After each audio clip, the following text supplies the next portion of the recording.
அதிமனிதனை வரவேற்கும் உண்மையான தாய்மைப்பேறு.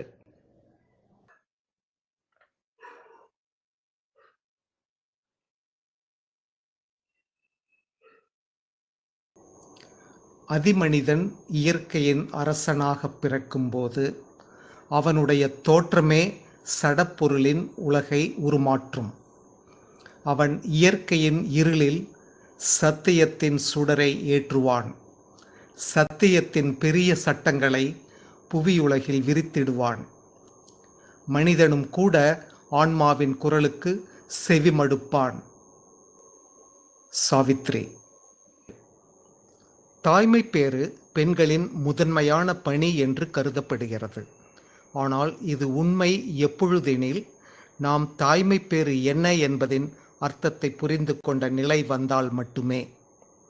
முயல்களைப் போல பௌதீக தூண்டுதலினால் அறியாமையோடு இயந்திரத்தனமாக செயல்பட்டு குழந்தைகளை இவ்வுலகுக்குள் கொண்டு வருவதை தாய்மைப்பேறு என்று கூற முடியாது. உண்மையான தாய்மைப்பேறு உணர்வோடு ஓர் உயிர் உருவை படைப்பதாகும். விருப்பமுடன் ஒரு புதிய உடலை பயன்படுத்தி தன்னை வளர்த்து கொள்வதற்காக வரும் ஓர் ஆன்மாவை உருவாக்குவது தாய்மைப்பேறு. பெண்களின் உண்மையான ஆட்சி எல்லை ஆன்மீகமாகும். ஆனால் நாம் அதனை அடிக்கடி மறந்து விடுகிறோம். அரை உணர்வு நிலையில் ஒரு குழந்தையை தாங்கிக் கொண்டிருப்பதும் அதன் உடலை உருவாக்குவதும் போதுமானதல்ல. அந்த வேலை உண்மையாகவே துவங்குவது எப்போதெனில் நாம் எண்ணங்கள், தன்னடக்க ஆற்றல் இவற்றின் வலிமையால் ஒரு பண்புருவை நம் கருத்தில் உருவாக்குகிறோம். கருத்தில் உருவான ஒன்றை அது தன் முழு நிறை நலத்தையும் குறிக்கோளையும் வெளிப்படுத்தி காட்டவல்ல திறம் கொண்ட உயிராக படைக்கிறோம். அப்பேற்பட்ட வல்லமையை உணர்ந்து கொள்ளும் திறன் நமக்கில்லை என்று கூறாதீர்கள். இந்த விளைவை தரக்கூடிய ஆற்றலின் சக்தியை வெளிக்கொணர முடியும் என்பதற்கு கணக்கிலடங்கா நிகழ்ச்சிகள் சான்றாக இருக்கின்றன. முதலாவதாக, பல்லாயிரம் ஆண்டுகளுக்கு முன்பே சுற்றுச்சூழ்நிலை தெரிவு செய்யப்பட்டு ஆராயப்பட்டுள்ளது. பண்டைய கிரேக்கர்கள் பெண்களை சுற்றி அழகும் கலைநயமும் கொண்ட வடிவங்களை அமைத்து கொஞ்சம் கொஞ்சமாக தாங்கள் இருந்த வழக்கத்தை மீறிய அமைதியும் இணக்கமும் நிறைந்த மனித இனத்தை படைத்தார்கள். அதே போன்று தனிப்பட்டவர்களின் அனுபவங்கள் பல உள்ளன. ஒரு அழகான படத்தையோ அல்லது சிற்பத்தையோ இடைவிடாமல் பார்த்து ரசித்த ஒரு பெண் அதே போன்று அழகும் நேர்த்தியும் கொண்ட குழந்தையை பெற்றெடுத்தாள் என்னும் செய்தி அதிசயமானதல்ல.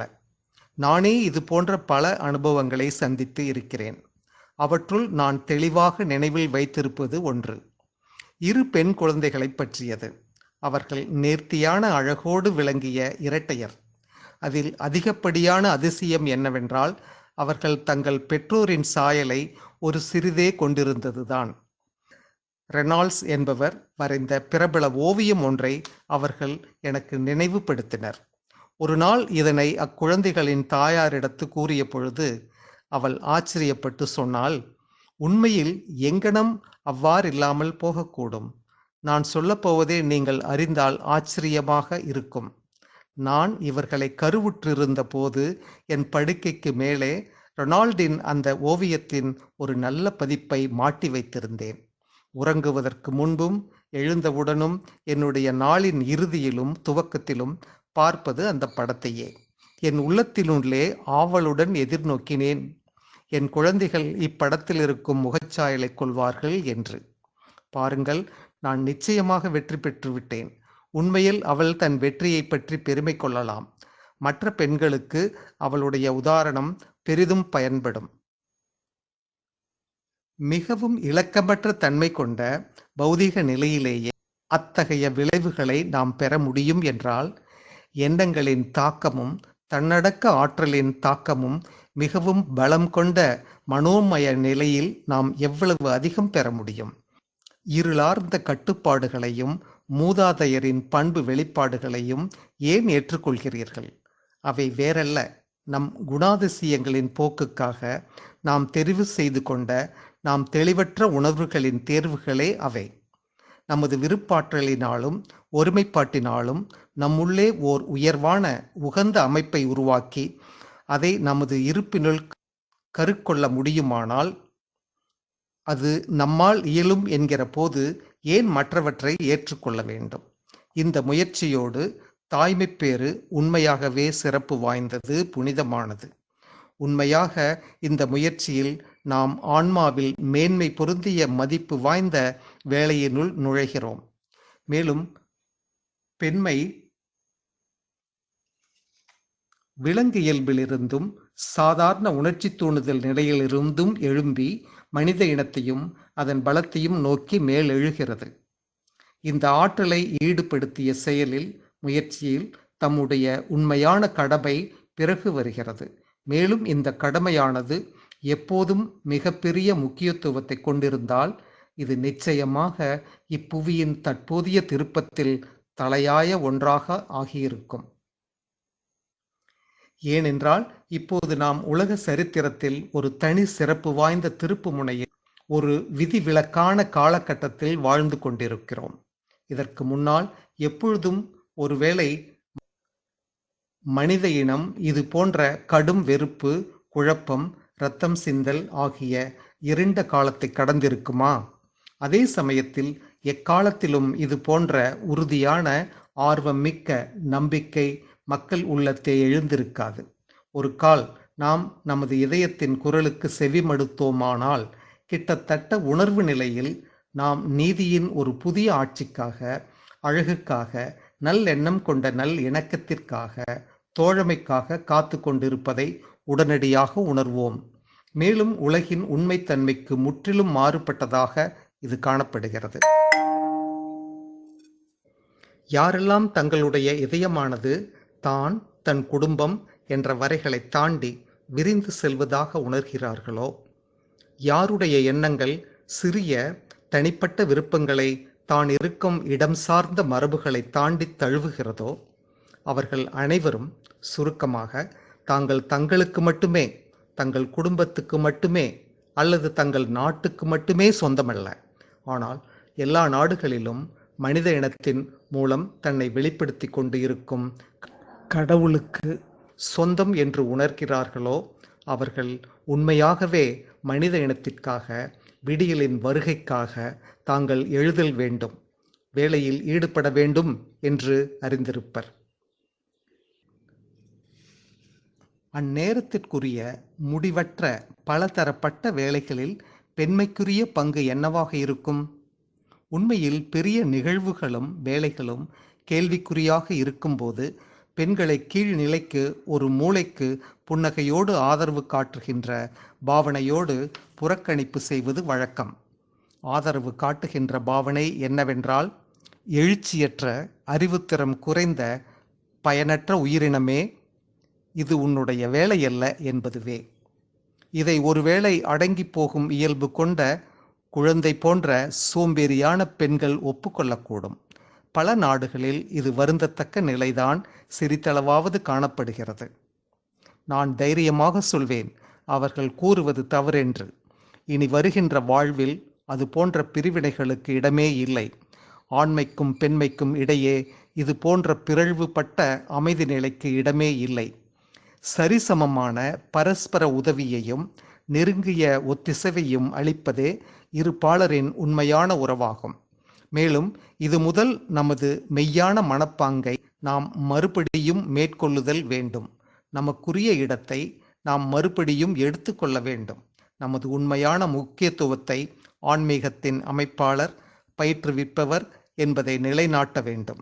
உண்மையிலேயே ஒருவேளை தங்களுக்கு அனுகூலங்கள் உள்ளன என்று தற்புகழ்ச்சி செய்து கொள்கின்ற சில ஆண்கள் பெண்களுடைய வெளிப்படையான பலவீனங்களை இகழ்ச்சி செய்யக்கூடும். என்றாலும் இதை வெளியே தோன்றும் பலவீனங்கள் கூட நிச்சயமானதல்ல. ஆனால் அவன் என்ன வேண்டுமானாலும் செய்து கொள்ளட்டும்.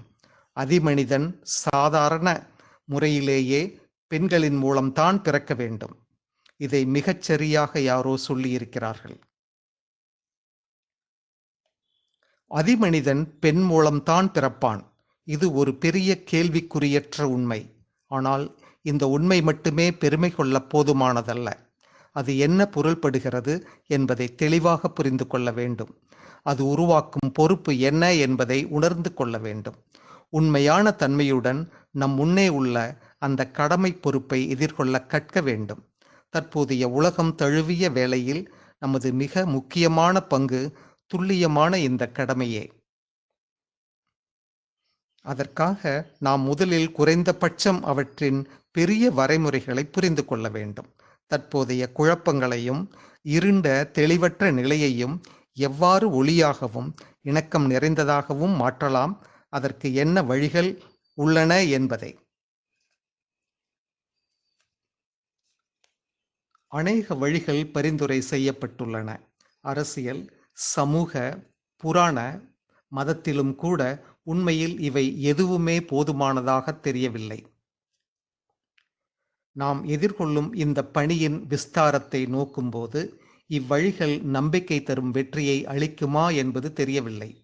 ஒரு புதிய ஆன்மீக உட்பாய்வு மட்டுமே மனிதர்களுக்குள் ஒரு புதிய உணர்வை தோற்றுவித்து இதில் வேலை செய்பவர்களை தடை செய்கின்ற பெருமளவில் காணப்படும் கஷ்டங்களை தாண்டிச் செல்ல செய்ய முடியும்.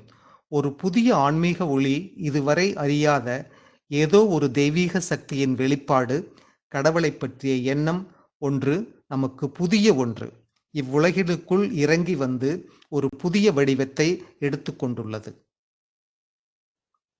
நாம் இப்போது தொடங்கிய இடத்திற்கே வந்துள்ளோம். நமது கடமையான உண்மையான தாய்மை பேருக்கு உலகின் இன்றைய நிலையை மாற்றப்போகும் சக்தி கொண்ட அந்த புதிய வடிவம் வெளிப்பட உதவ யாரால் முடியும்? பெண்களை தவிர வேறு யாரால் அதை உருவாக்க இயலும்? இவ்வாறாக இந்த உலகின் வாழ்வில் இப்போதைய நெருக்கடியான நிலையில் யார் மீது நாம் நமது உயர்வான கருத்துக்கள் வெளிப்பட வேண்டும் என்று நினைத்துள்ளோமோ அந்த உயிருருவை பிறப்பிக்கப் போவது மட்டும் போதாது என்று நாம் பார்க்கிறோம். வருங்காலத்தின் தன்மை என்ன, யாரை உருவாக்க இயற்கை திட்டமிட்டுள்ளது என்பவற்றை நாம் கடும் முயற்சி செய்து கண்டுபிடிக்க வேண்டும். நாம் அறிந்துள்ள அல்லது கேள்விப்பட்டுள்ள மிகச்சிறந்த மனிதர்களைப் போலவோ அல்லது அதையும் மீறிய அவர்களையும் விட பலதரப்பட்ட பண்புகளால் நிறைவாக்கப்பட்ட இயற்பேறுகள் பெற்ற பெருமை வாய்ந்த மனிதர்களைப் போலவோ புதிய மனிதன் அமைவது போதாது. புதிய மனிதனை மனோன்மய நிலையில் கடுமையாக பாடுபட்டு தொட்டுணர வேண்டும். எண்ணங்களாலும் மதிநுட்பத்தாலும் மனித கூறுகள், அளவுகள் எல்லாவற்றையும் மீறிய ஓர் உயர் சாத்திய கூற்றுடன் இடைவிடாத தொடர்பு கொண்டு அதிமனிதனை பெற்றெடுக்க வேண்டும். மறுபடியும் இயற்கை ஒருவித முற்றிலும் புதிய எதிர்பாரா ஒன்றின் படைப்புக்காக தன்னுடைய பெரும் தூண்டுதல்கள் ஏற்படுவதை உணர்கிறாள். நாம் இந்த தூண்டுதலுக்கு பதிலளிக்கவும் கீழ்ப்படியவும் கற்றுக்கொள்ள வேண்டும். நாம் முதலில் இயற்கையின் இந்த தூண்டுதல் நம்மை எங்கே அழைத்து செல்கிறது என்பதை கண்டறிய வேண்டும். அதற்கு சிறந்த வழி கடந்த காலம் நமக்கு என்ன பாடங்களை ஊட்டியுள்ளது என்பதை உற்று நோக்க வேண்டும். இயற்கையின் ஒவ்வொரு முன்னேற்றத்தின் போதும் ஒரு புதிய செயலாற்றும் தத்துவம் உலகின் மீது வெளிப்பட்ட போதும் ஒரு புதிய இனத்தின் தோற்றம் உருவானதை நாம் பார்க்கிறோம். இதே முறையில் மனித இனங்களின் மக்களின் தனிப்பட்டவர்களின் முன்னேற்றம் காணுகிற வாழ்வின் தோற்றங்கள் மனித சக்கரத்தின் மூலம் ஒருவரையொருவர் தொடர்ந்து அருந்து போகாமல் ஊக்கமடைந்து செழிப்புறச் செய்து மனித இனத்தின் வழிகாட்டுதல்களின் முயற்சியால் புதுப்பிக்கப்பட்டு வந்துள்ளன. மேலும் இந்த தோற்றங்கள் அனைத்துமே ஓர் இலக்கையே, இயற்கையின் கீர்த்தி வாய்ந்த புதிர்ந்த இலக்கையே குறிக்கோளாக கொண்டிருந்தன. ஒவ்வொரு மனித இனமும், ஒவ்வொரு நாகரிகமும், ஒவ்வொரு மனித சமுதாயமும், ஒவ்வொரு மதமும் இயற்கையின் ஒரு புதிய முயற்சியையே சுட்டிக்காட்டுகின்றது. இயற்கை எண்ணிறைந்த காலங்களில் பெருக்கி வந்துள்ள நீளமான தொடரில் மேலும் ஒரு முயற்சி சேர்க்கப்பட்டுகிறது. இப்பொழுது எல்லா மிருகத் தோற்றங்களிடையே ஒரு தோற்றமானது மனிதன் தோன்றுவதற்கான காரணமாய் அமைந்தது. அதேபோல் சமூக மத இனங்களிடையே ஒரு இனம் பிறக்கக்கூடும். அதிலிருந்து ஒரு நாள் அதிமனிதன் வரக்கூடும். இயற்கை தன் தொடர்ச்சியான முயற்சிகளில் இதைத்தான், அதிமனிதனின் வருகையையே கண்டெய்த விரும்புகிறாள். வாழ்வின் முதல் விதை முளைக்கத் தொடங்கியதிலிருந்து மனிதன் வரை, கடவுளே மனிதன் உருவில் வந்து பிறக்கும் வரை முயற்சி தொடரும். எண்ணிறந்த மனிதத் திரளில் இயற்கை அதிமனிதனின் சாத்தியக்கூறினை விழைந்து நோக்குகிறாள்.